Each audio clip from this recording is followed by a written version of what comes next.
कोनहर नाथ नाथ लगा हुआ है, मतलब महादेव है महादेव जी का ही मंदिर है। तो यहाँ पे आसपास माँ के मंदिर कौन से प्रसिद्ध मंदिर है?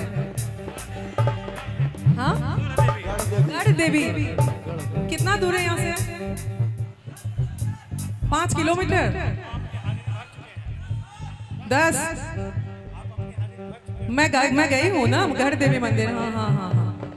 और यहाँ पे शायद बहुत सारे ऐसे माताएं होंगी जो नवरात्र को भूखते हैं, बहुत सारे व्रतधारिणी होंगे।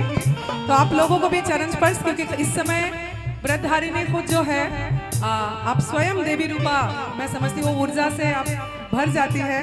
तो आप लोगों को भी प्रणाम करते हैं और यहाँ आने के लिए बहुत बहुत धन्यवाद।